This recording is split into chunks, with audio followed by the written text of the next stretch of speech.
Merry Christmas.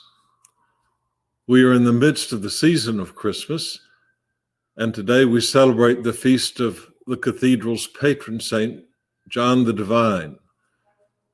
And divine means theologian.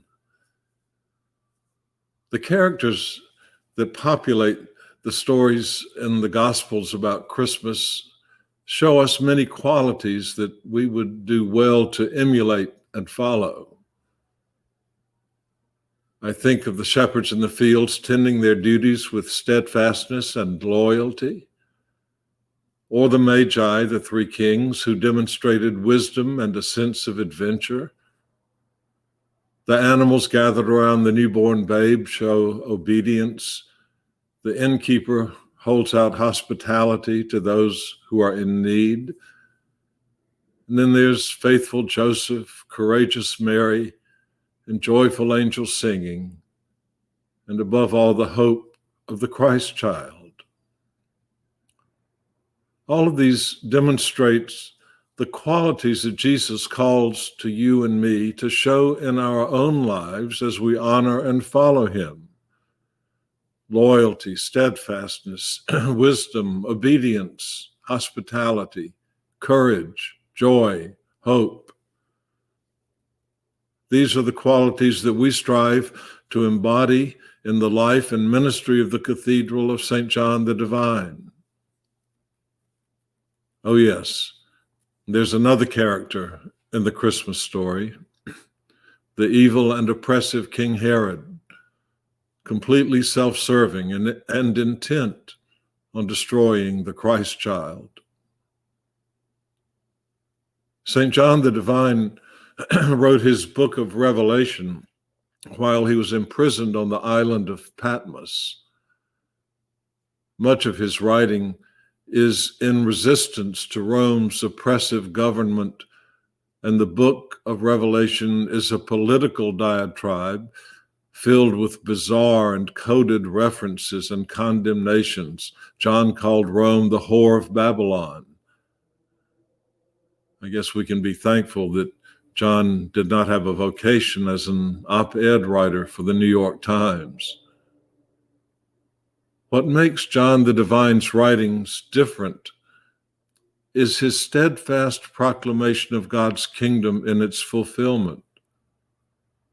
While parts of the book sound like a madman raving, it is the underlying vision of John that transposes his writings into a sublime vision of the powers of darkness conquered and God's intent for all people and all creation fulfilled.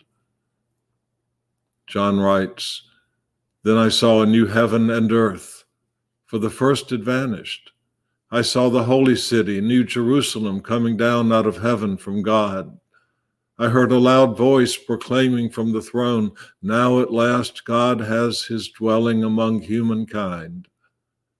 God will dwell among them, and they shall be his people.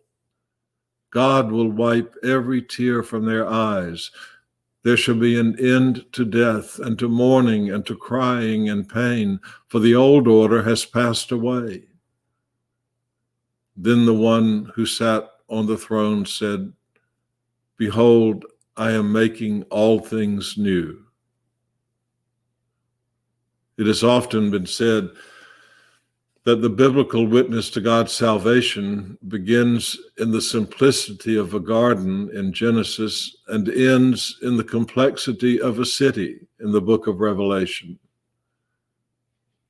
In this day, our day, I pray we hold fast to those old gospel values and the gospel call to each of us of steadfast faith, of courage and hospitality, of vision and hope, with all the strength we can prayerfully muster as we minister to the complexity of our city and the needs of this day and the pressing needs of many who suffer in silence amid pressing but often unmet need.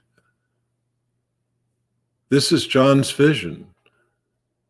It is the Christmas vision, which we are called to live out faithfully, until that great day when Jesus returns to make all things new in God's eternal, fulfilled, loving, and inclusive kingdom.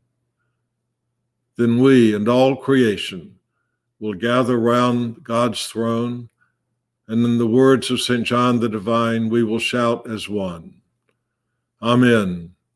Blessing and glory and wisdom, thanksgiving and honor and power and might be to our God forever and ever. And so it is my wish for you this season that you be strong, courageous, hospitable, kind, loving, inclusive, as we forge through these days. And one day, as John has told us and Jesus has promised us, we will gather round God's throne, singing together, Amen, blessing and glory and wisdom. Amen.